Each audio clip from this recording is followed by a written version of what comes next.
Shalom semua jemaat Tuhan. Shalom.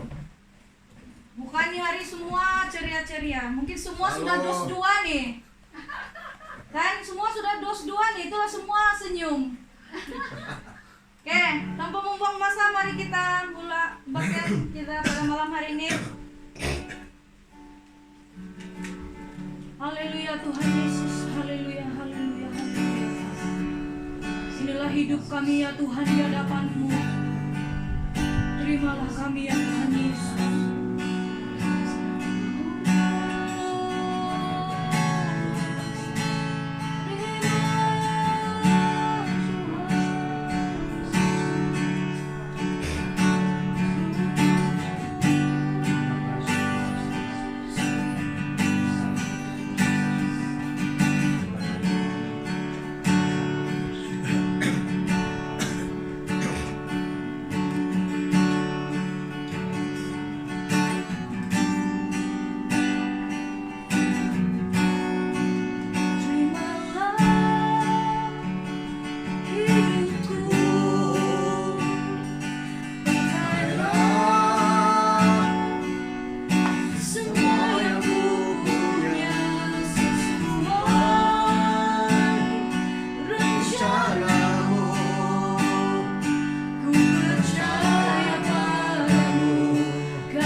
kasih Bapa di surga, kami mau mendengar kebenaran firman-Mu Tuhan. Buka telinga rohani kami, mata rohani kami, bahkan mata hati rohani kami untuk mendengar firman. Biar kami mengerti sesuai dengan firman, sehingga nama Tuhan Yesus yang dipermuliakan. Roh Kudus, ambil alih pemberitaan ini. Ambil alih, mengalir di dalam setiap umat yang mengikuti Zoom ibadah online ini. Dalam nama Tuhan Yesus, kami siap mendengar kebenaran firman. Amin. Amin. Silakan duduk. Shalom semua. Selamat malam. Malam hari ini saya berikan tema penderitaan karena Tuhan. Ya, penderitaan karena Tuhan. Orang Kristen jangan berpikir kalau sudah percaya Tuhan tiada penderitaan, tiada masalah-masalah yang dihadapi. Orang Kristen tidak boleh berpikir begitu. Perlu diingat bahwa setiap orang yang sungguh-sungguh percaya kepada Tuhan, setiap orang yang sungguh-sungguh mencari Tuhan, pasti akan mengalami penderitaan ataupun aniaya, bilang Alkitab, ataupun tantangan. Itu memang demikianlah kehidupan orang percaya. Sebab itu orang Kristen karena belajar bertahan dan karena belajar menguatkan kepercayaan kepada Tuhan. Karena kita orang Kristen pasti ada cabarannya. Karena roh dunia dan roh Kristus tidak sama. Maka roh dunia senantiasa menentang kebenaran firman Tuhan, manakala roh Kristus senantiasa menyokong apa yang dikehendaki Tuhan di dalam kehidupan kita. Mari kita segera membuka Alkitab kita dalam Mazmur pasal 69 ayat 5 hingga 9. Mazmur pasal 69 ayat 5 sampai ayat 9 saja kita baca ya. Mazmur pasal 69 ayat 5 hingga ayat 9. Demikian bunyi firman Tuhan. Orang-orang yang membenci aku tanpa alasan lebih banyak daripada rambut di kepalaku. Terlalu besar jumlah orang-orang yang hendak membinasakan aku, yang memusuhi aku tanpa sebab. Aku dipaksa untuk mengembalikan apa yang tidak kurang pas. Nah, inilah ya doa Daud dalam kesesakannya karena Tuhan. Daud berdoa kepada Tuhan dan memberitahu kepada Tuhan bahwa orang yang membencinya lebih banyak daripada rambut kepalanya. Bayangkan, dia disuruh membayar yang tiada kaitan dengan masalah kehidupan orang lain. Inilah kehidupan orang Kristen. Saya katakan tadi, ya jemaat Tuhan, orang Kristen itu jangan berpikir tiada aniaya, tiada cabaran, tiada penderitaan. Ya banyak orang Kristen berpikir kalau sudah masuk Kristen, percaya Yesus, tidak sudah cabaran, tidak sudah penderitaan. Sehingga oleh pemikiran-pemikiran yang demikian, bila dia menghadapi cabaran, dia mudah undur dari Tuhan. Nah, itu keliru. Orang Kristen pasti akan menghadapi cabaran karena memang begitulah kehidupan kita sebagai orang percaya kepada Tuhan. Itu tidak lari punya. Ayat yang ke-6. Ya Allah, Engkau mengetahui kebodohanku, kesalahan-kesalahanku tidak tersembunyi bagimu. Daud bilang, itu doanya Daud kepada Tuhan. Ayat 7. Janganlah mendapat malu oleh karena aku, orang-orang yang menantikan Engkau, ya Tuhan Allah semesta alam. Janganlah kena noda oleh karena aku, orang-orang yang mencari Engkau, ya Allah Israel. Daud bilang janganlah malu karena dia mencari Tuhan. Janganlah, ya, dia bilang di sini lagi, janganlah kena noda oleh karena aku, orang-orang yang mencari Engkau, ya Allah Israel. Nah, Daud itu orang yang suka mencari Tuhan. Jadi ini doa Daud kepada Tuhan. Kemudian ayat yang ke-8. Sebab oleh karena Engkaulah aku menanggung celah. Nah, kita lihat di sini ayat 8. Sebab oleh karena Engkaulah aku menanggung celah. Noda meliputi mukaku. Aku telah menjadi orang luar bagi saudara-saudaraku, orang asing bagi anak-anak ibuku. Nah, kenapa Daud dibenci orang? Kenapa Daud tidak disukai orang? Oleh karena Engkaulah aku menanggung celah. Noda meliputi mukaku, Daud bilang. Oleh karena Tuhan. Oleh karena Daud seorang yang percaya kepada Tuhan, maka bahkan sanak saudaranya, orang-orang lain membenci dia, sekalipun tanpa alasan. Itu karena Tuhan. Setiap orang Kristen yang betul-betul mencari Tuhan, betul-betul mengikuti Tuhan, jangan lupa ini, pasti akan menghadapi cabaran. Kita pun tahu sekarang kita menghadapi cabaran semua. apa yang kita hadapi itu karena Tuhan. Nah, setiap cabaran dalam keluarga, cabaran dalam pekerjaan, cabaran dalam usaha, apapun itu oleh karena kita percaya kepada Tuhan. Ya, tapi kalau orang Kristen menderita karena Tuhan, ada jaminannya yang akan memberi kekuatan kepada kita, yaitu Yesus Kristus sendiri. Sebab itu jemaat Tuhan, bersemangat jemaat Tuhan. Biar api di dalam hati kita menyala-nyala. Sekalipun dalam keadaan sekarang, semangat kita tidak boleh pudar. Ya, semangat kita tidak boleh patah semangat. Orang bilang harus bersemangat, harus berapi-api. Karena kehidupan orang Kristen menghadapi cabaran, tapi Tuhan tetap menjadi pembela dan penolongnya. Haleluya. Mari kita lihat dalam 1 Petrus 2.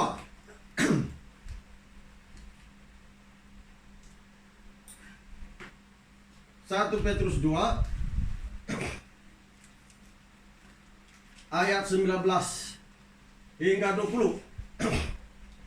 1 Petrus 2 ayat 19 hingga 20. Sebab adalah kasih karunia jika seorang karena sadar akan kehendak Allah menanggung penderitaan yang tidak harus ia tanggung. Nah, itu adalah kasih karunia Allah. Semua penderitaan yang kita alami sekarang di bumi ini bukan karena kita bersalah kepada Tuhan, bukan karena kita berdosa kepada Tuhan. Semua yang kita alami itu oleh karena kasih karunia Allah.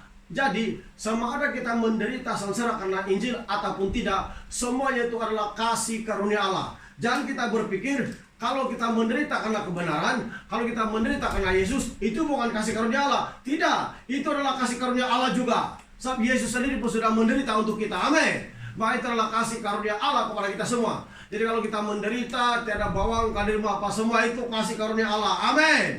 Haleluya. Tiada pekerjaan, semua itu kasih karunia Allah.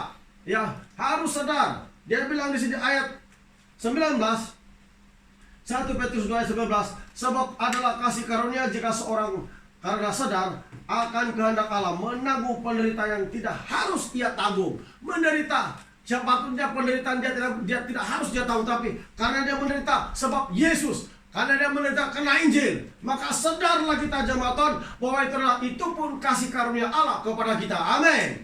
Kita menderita karena Yesus, kita sengsara karena Yesus, itu pun kasih karunia Allah kepada kita semua. Maka dalam keadaan kita menderita menghadapi cabaran, tetap bersemangat mencari Tuhan, tetap bersemangat berdoa, tetap bersemangat untuk bersekutu dengan Tuhan. Ayat yang ke-20, sebab dapatkah disebut pujian jika kamu menderita pukulan karena kamu berbuat dosa? Tetapi jika kamu berbuat baik dan karena itu kamu harus menderita, maka itu adalah kasih karunia Allah pada Allah. Amin. Nah, itu kasih karunia Allah. Kalau kita menderita karena Yesus, pasti orang-orang percaya akan memuji, bangga dengan kita.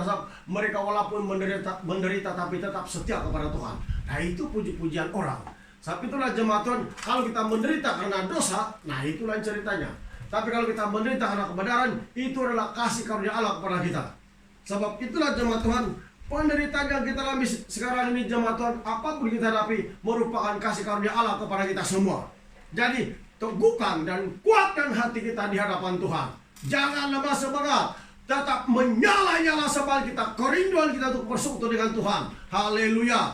Orang-orang Kristen mesti tetap bersemangat, mencari wajah Tuhan, berdoa, membaca Alkitab, hati tetap diserahkan kepada Tuhan, seperti firman Tuhan yang pada hari Minggu, karena itulah yang Tuhan kehendaki.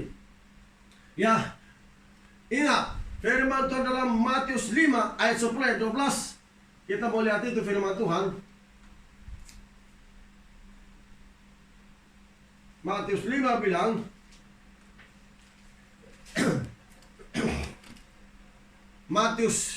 Injil Matius pasal 5 ayat 10 hingga 12. Berbahagialah orang yang dianiaya oleh sebab kebenaran, karena mereka lah yang mempunyai kerajaan surga. Nah, lihat, kalau kita dianiaya, menderita karena kebenaran, kita pemilik kerajaan surga. Amin. Maka jemaat Tuhan, bersukacitalah. Dalam keadaan sekarang ini kita bersukacita dan bersemangat, lebih lagi bersungguh-sungguh untuk melaksanakan amanat agung Tuhan. Selagi Tuhan mengizinkan kita di dunia, selagi bumi masih ada, selagi kita masih lagi bergerak, bermakna, pasti Tuhan akan buka jalan bagi kita untuk beribadah bersama-sama kembali. Amin. Dan pasti Tuhan akan menunjukkan jalan kepada kita untuk hidup sesuai dengan firman-Nya. pasti Tuhan akan menumbuhkan dan menguatkan hati kita semua. Sebab itu, janganlah masa-masa, taati firman Tuhan, carilah wajahnya, maka ia akan berkenan ditemui apabila kita bersungguh-sungguh mencari wajahnya. Ayat yang ke-11. Berbahagialah kamu jika karena aku kamu dicela dan dianiaya, dan kepadamu difitnahkan segala yang jahat. Haleluya. Perhatikan betul itu. Kalau karena Yesus kita dicakap berbagai yang jahat, difitnahkan berbagai yang jahat, Alkitab bilang berbahagialah kamu. Karena kita menderita dicakap orang karena Injil. Sebab itulah jemaat Tuhan, memang itulah kehidupan orang percaya. Tidak sama dengan orang duniawi yang hidup dalam dunia tapi hanya membenci orang, bertengkar, berkelahi, dan macam-macam. Ayat 12. Bersukacita dan bergembiralah, karena upahmu besar di surga. Sebab demikian juga telah dianiaya nabi-nabi yang sebelum kamu. Nah, penganiayaan seperti itu, penderitaan seperti itu, itulah yang dilalui oleh hamba-hamba Tuhan dulu-dulu, nabi-nabi sebelum kita. Jadi, Alkitab bilang, kehidupan orang Kristen itu memang ada penganiayaannya, tapi berbahagialah kita, sebab kita yang memiliki kerajaan surga. Amin. Jadi orang Kristen harus bukan sekadar kita tahu bahwa kita memiliki kerajaan surga, tapi dengan pastinya ada di hati kita itu kerajaan surga. Bukan di otak, di pikiran. Pastinya ada di hati kita itu kerajaan surga, yang tidak mungkin dipindahkan lagi, tapi hati kita tetap masuk ke dalam kerajaan surga. Karena itulah kehidupan kita yang tulus di hadapan Tuhan, yang jujur di hadapan Tuhan, menanti-nantikan kedatangan Tuhan yang kedua kali. Sebab itu semua umat Tuhan tetap bersemangat mencari Tuhan. Jangan malas-malas mencari Tuhan. Jangan malas-malas beribadah. Jangan malas-malas berdoa. Jangan malas-malas baca Alkitab. Musim pandemik sekarang orang Kristen harus lebih giat membaca Alkitab dan berdoa, bersekutu dengan Tuhan, karena itulah kekuatan kita sampai orang percaya. Ya, mari kita baca lagi ayat yang ke-10 tadi. Dia bilang, berbahagialah orang yang dianiaya oleh sebab kebenaran, karena mereka lah yang mempunyai kerajaan surga. Nah, kalau kita dicakap orang karena kebenaran firman Tuhan, kita akan berbahagia, sebab kita yang mempunyai kerajaan surga. Kerajaan surga. Banyak orang tidak suka menderita. Banyak orang tidak suka dicakap-cakap orang. Ya, akhirnya mereka bertengkar dan bergaduh. Biarkan saja. Alkitab bilang berbahagialah kalau kita dianiaya, sebab kita yang punya kerajaan surga. Sebab itu jemaat Tuhan, mengikut Tuhan Yesus itu pasti ada penderitaan dan aniayanya. Siapa bilang tidak aniayanya? Ya. Kisah Rasul pasal 14. Mari kita lihat Kisah Rasul pasal 14.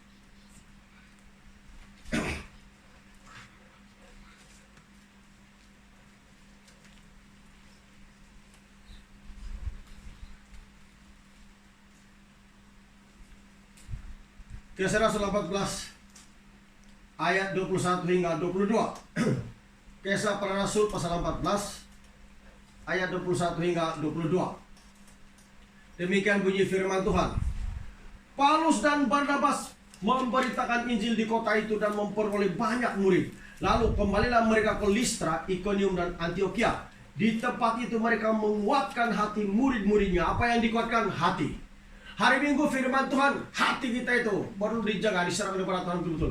Nah sekarang firman Tuhan, para rasul Paulus ya dan Barnabas menguatkan hati murid-murid. Nah, ya, supaya hati mereka tetap percaya kepada Tuhan. Ayat 22 bilang, di tempat itu mereka menguatkan hati murid-murid itu dan menasihati mereka supaya mereka bertekun dalam iman. Inilah kita perlu praktikkan. Kita perlu bertekun, bersungguh-sungguh dalam iman kita. Karena penganiayaan, ya, menguatkan hati, menasihati mereka supaya mereka bertekun di dalam iman, dan mengatakan bahwa untuk masuk ke dalam kerajaan Allah kita harus mengalami banyak sengsara. Demikianlah kehidupan kita orang Kristen. Orang Kristen memang mengalami sengsara. Mau masuk dalam kerajaan surga mesti mengalami aniaya, sengsara. Kenapa kita sengsara? Bukan kita mau-mau, bukan kita cari-cari kesesatan, tapi karena kebenaran firman Tuhan, karena Injil Tuhan. Amin. Maka saudara-saudara semua, ya jemaat semua, suatu masa kalau gereja sudah dibukakan, semua jemaat datang beribadah, bersemangat. Jangan gara-gara soal mencari pekerjaan, makanan, duit, tidak mau sembahyang. Alkitab bilang memang demikian kehidupan. Ya, kita menderita sengsara. Amin. Alkitab bilang memang demikian. Banyak orang tidak suka sembahyang. Ya, banyak orang tidak suka sembahyang. Ya, tapi menderita secara dunia dia mau, menderita secara Tuhan dia tidak mau. Padahal penderitaan di dalam Tuhan itu kan membawakan kepada kita jemaat Tuhan masuk dalam kerajaan surga. Alkitab bilang tadi Matius, mereka lah yang mempunyai kerajaan surga. Maka orang Kristen itu memang demikian. Kita baca dalam Kisah Rasul pasal 14 ayat 22 tadi, memang setiap orang yang mau hidup beribadah pada Tuhan akan menderita aniaya. Ya, dia bilang banyak aniaya, bukan sedikit, banyak aniaya. Bermacam-macam cabaran kita hadapi. Bermacam-macam aniaya karena Injil Tuhan yang ada dalam kehidupan kita. Sebab itu orang Kristen tidak boleh berhenti mencari Tuhan, tidak boleh berhenti berdoa, tidak boleh berhenti. Jangan kita pikir kalau sudah ada vaksin, tidak sudah kena penyakit. Jangan. Ya, mesti sembahyang. Karena juga itu kalau Tuhan izin itu kena. Karena perlindungan kita sebenarnya, vaksin kita sebenarnya adalah darah Yesus. Amin. Makanya orang Kristen harus betul-betul tetap beribadah. Teguhkan hati, kuatkan hati kita kepada Tuhan. Berdoa dan membaca Alkitab. Tidak boleh lama-lama semangat. Amin. Bersemangat senantiasa. Amin. Haleluya. Senantiasa bersemangat mencari Tuhan. Tidak boleh lama-lama semangat. Kemudian kita baca dalam mungkin inilah yang dikatakan mungkin inilah Yesus cakapkan itu salib. Sebagai kalau mengikuti Tuhan Yesus mesti ada salib, yaitu penderitaan. Matius pasal 16. Mari kita buka Matius 16.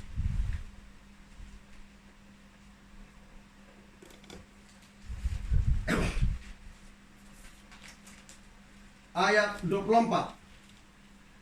Matius 16 ayat 24. Lalu Yesus berkata kepada murid-muridnya, setiap orang yang mau memikul aku, ia harus menyangkal dirinya, memikul salibnya, dan mengikuti aku. Nah, apa Tuhan Yesus bilang? Lalu Yesus berkata kepada murid-muridnya, setiap orang yang mau mengikut aku, ia harus menyangkal dirinya, memikul salibnya, dan mengikut aku. Nah, itu dia salib. Salib itu kan penderitaan karena mengikuti Tuhan. Jadi memikul salib itu bukan 2-3 hari, tapi memikulnya setiap hari. Mari kita baca dalam Injil Lukas. Lukas pasal 9.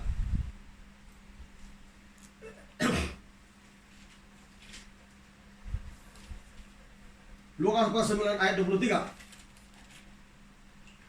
Katanya kepada mereka semua, setiap orang yang mau mengikut aku, ia harus menyangkal dirinya, memikul salibnya setiap hari dan mengikut aku. Nah, menyangkal diri dan memikul salibnya setiap hari dan mengikut aku.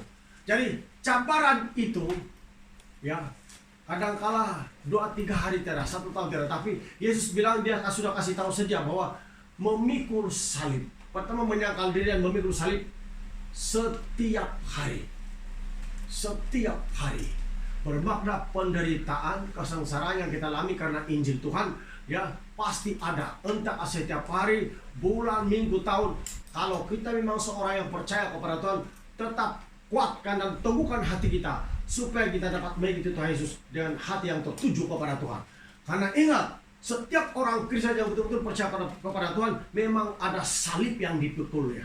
Banyak orang tidak mau memikul salib Tuhan, tapi Alkitab bilang harus memikul salib. Kalau mengikut Tuhan Yesus harus ada salibnya. Banyak orang tidak mau memikul salib, penderitaan karena Yesus. Salib itulah penderitaan. Kan salib Yesus pikul itu pergi ke Golgota, di bukit Golgota itu karena penyalipannya. Dia memikul penderitaan bagi kita semua. Dia memikul dosa kita semua. Demikian orang percaya harus ada salibnya. Harus ada penderitaannya karena Injil. Harus ada salibnya karena Injil. Sebab itu jemaat Tuhan, jangan kita berpikir macam kita dengar firman Tuhan macam tidak masuk di hati kita. Dengar firman Tuhan macam tidak masuk di hati kita. Selalu di otak. Itu menunjukkan kita tidak ada keterbukaan dan menerima itu firman Tuhan. Firman Tuhan itulah pelita kehidupan kita. Firman Tuhan itulah roti hidup bagi kita. Dan kalau kita tidak makan firman Tuhan yaitu roti hidup yang adalah tubuh Yesus sendiri jemaat Tuhan, maka macam mana kita mencari kuat? Maka kita perlukan firman Tuhan yang hidup. Amin. Supaya makin banyak firman Tuhan kita makan, makin kuatlah semangat kita. Makin banyak firman Tuhan kita makan, makin kuatlah iman kita jemaat Tuhan. Dan firman Tuhan itu sangat penting. Sebab itulah jemaat Tuhan, harus kita memikul salib setiap hari.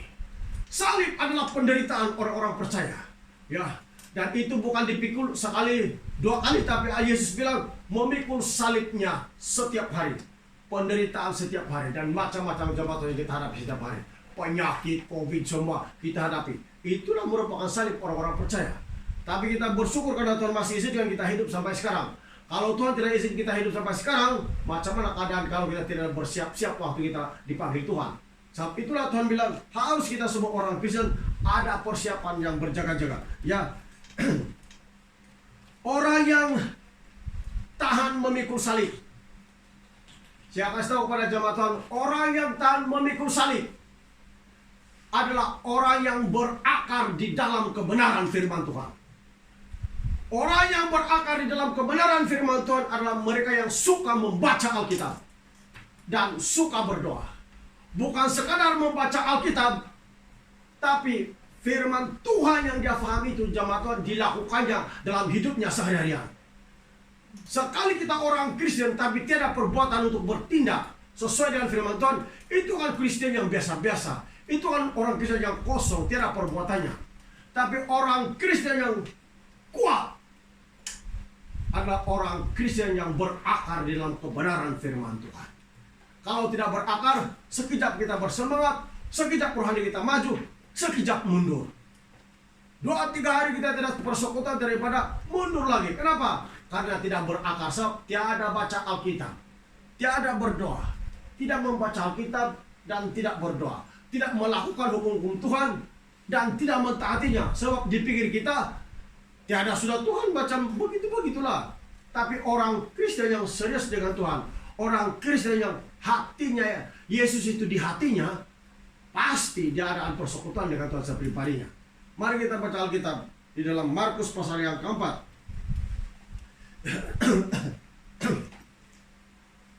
Markus pasal yang keempat.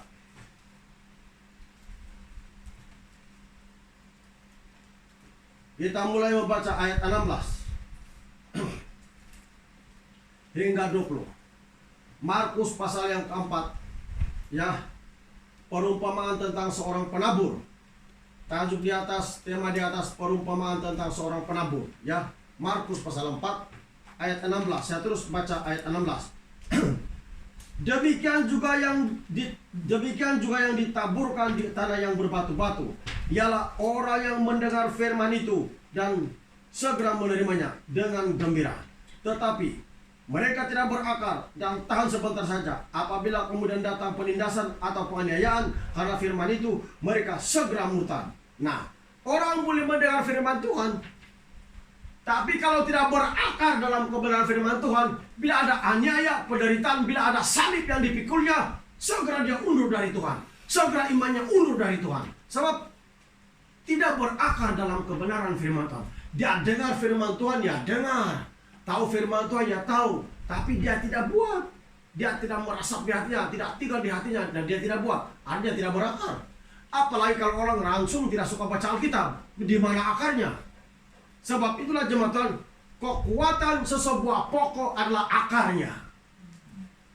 Kalau pokok tidak ada akar, datang angin meniupnya tumbang terus.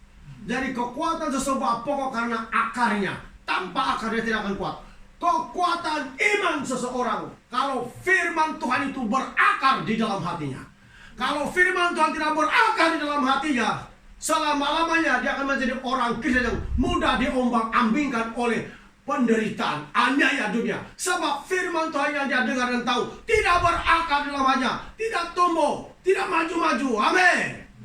Sebab itu selalu saya katakan kepada jemaat Tuhan, jangan patah semangat.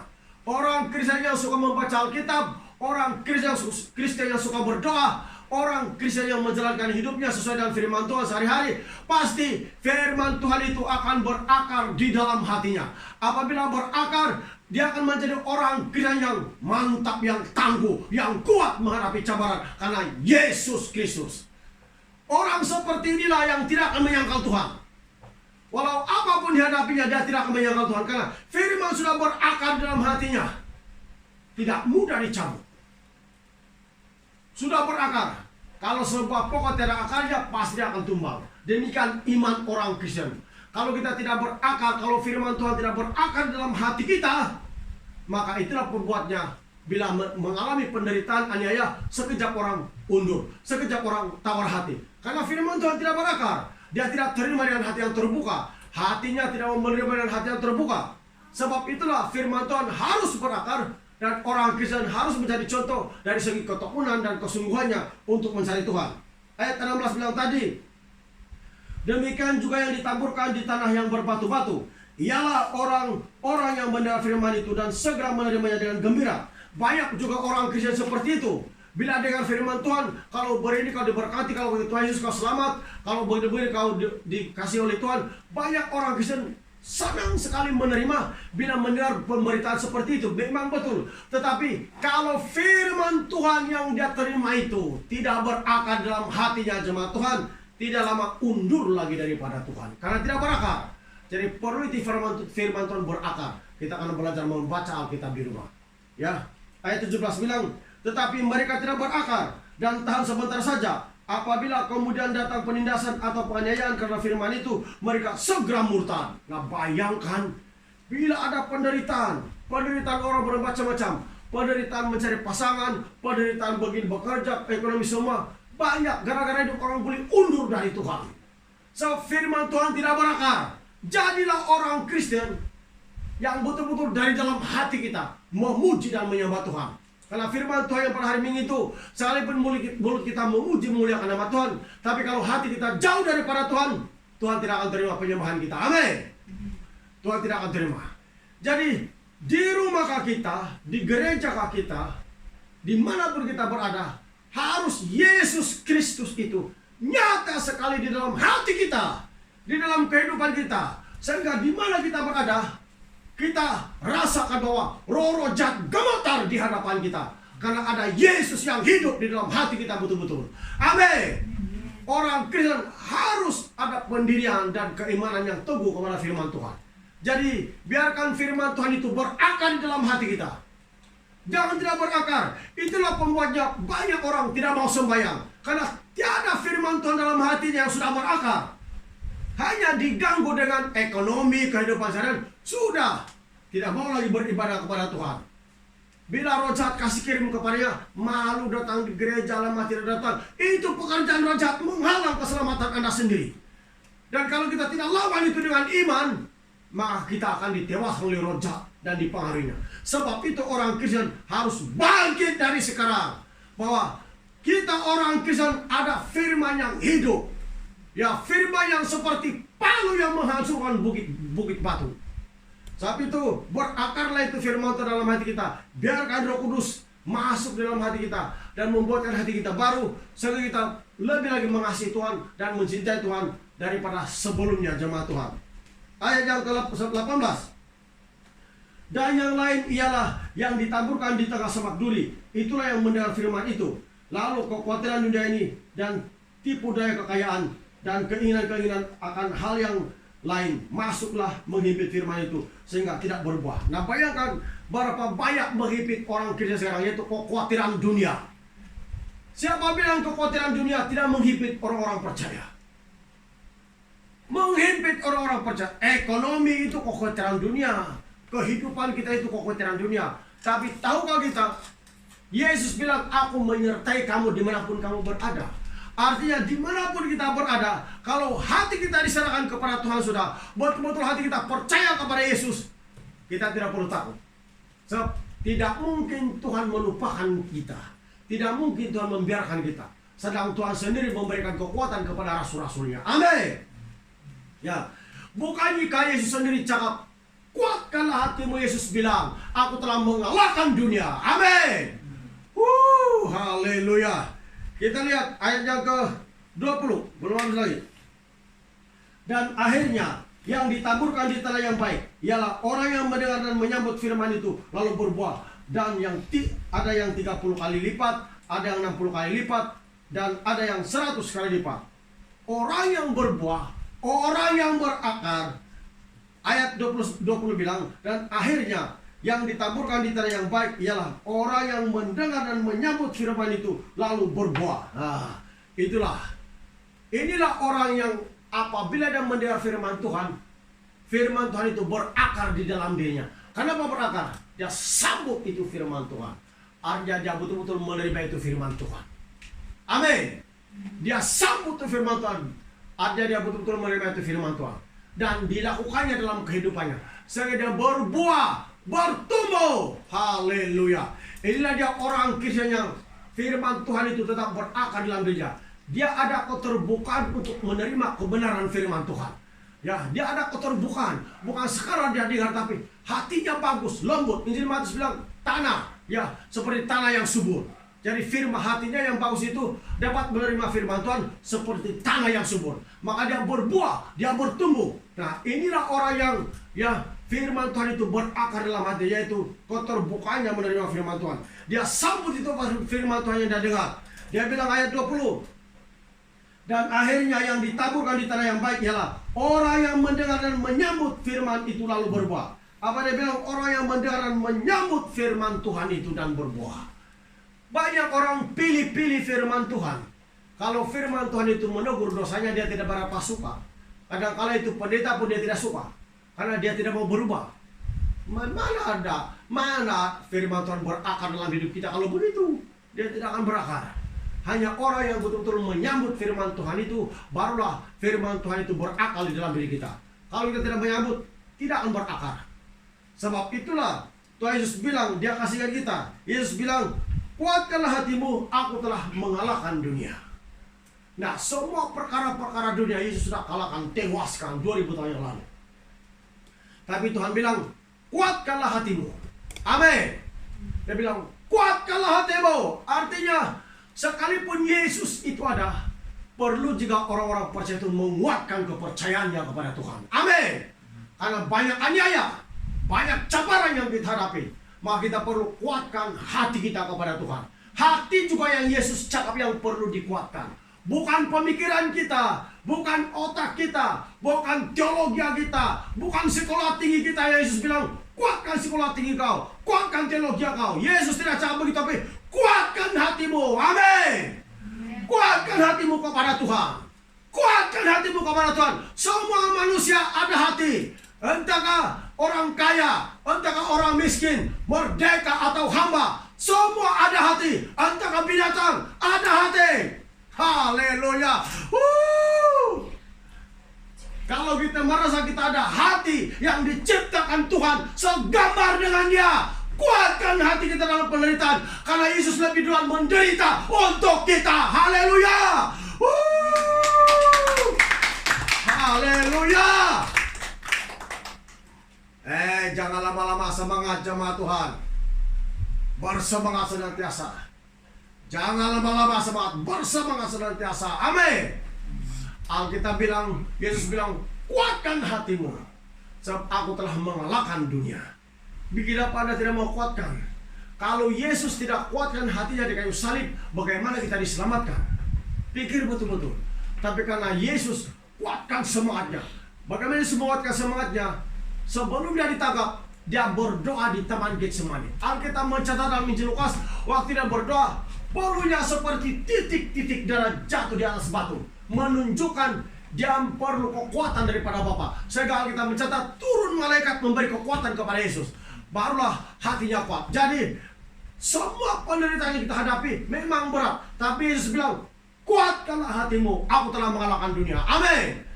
Jadi bila kita menguatkan kepercayaan kita, Yesus lihat sejauh mana kemampuan kita. Dan kalau dia lihat semua penderitaan kita itu macam melebihi kekuatan kita, dia akan campur tangan untuk menegur dan menguatkan hati kita untuk terus percaya kepadanya.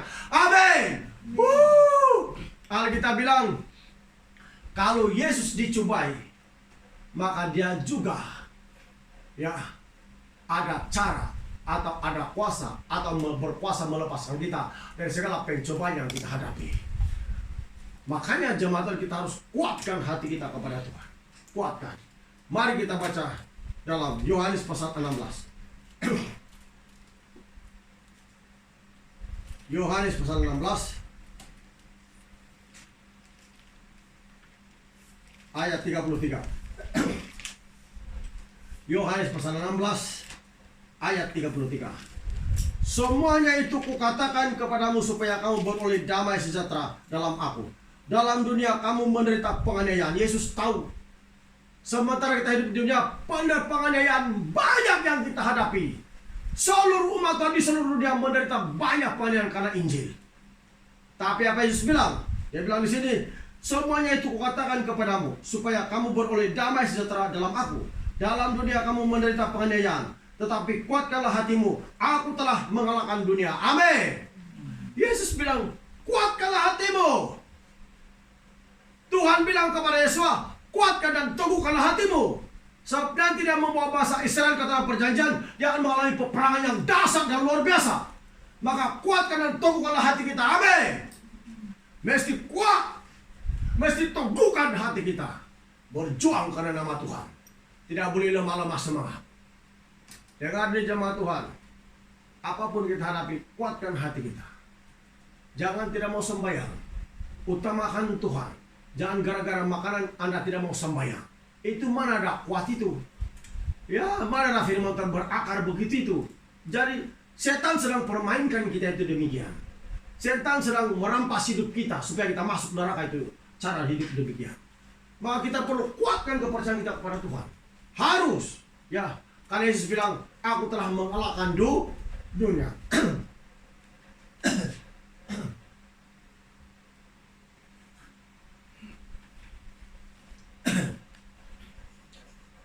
Apa Yesus bilang?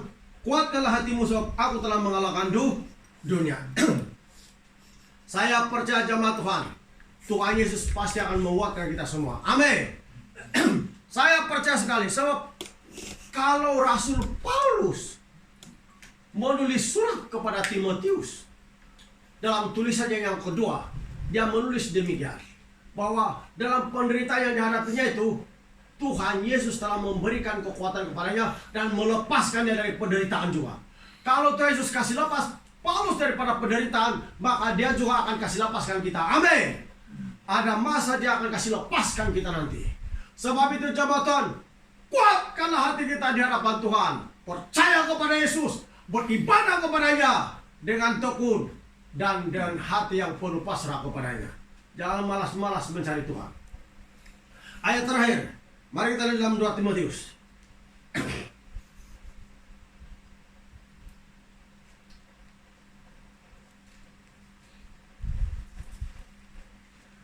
2 Timotius 3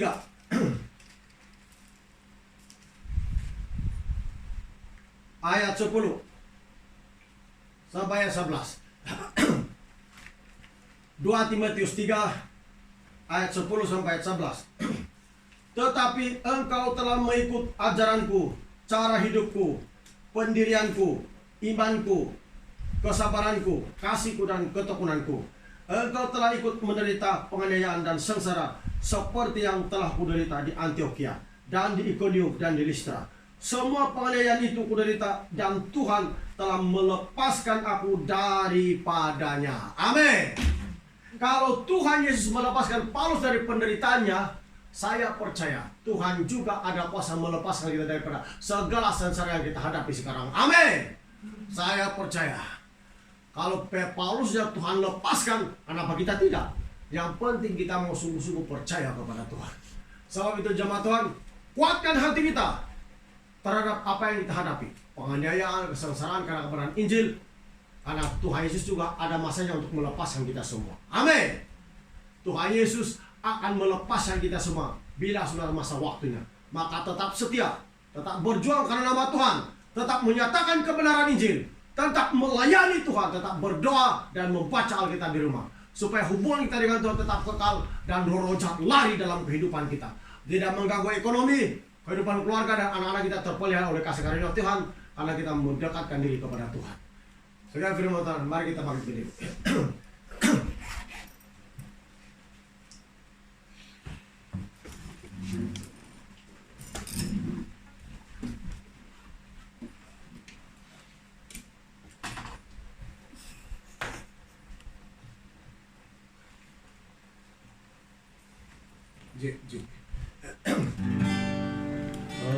Haleluya, haleluya, haleluya,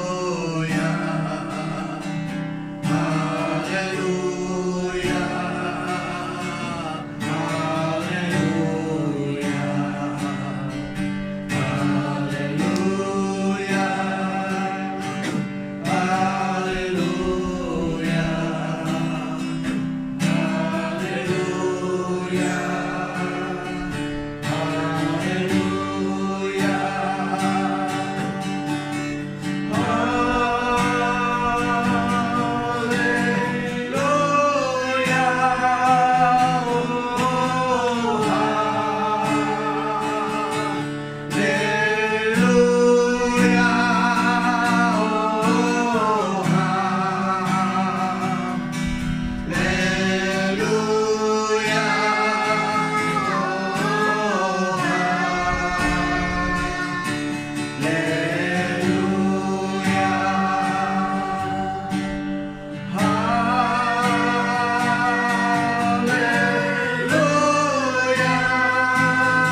semua jemaat Tuhan semua berdoa.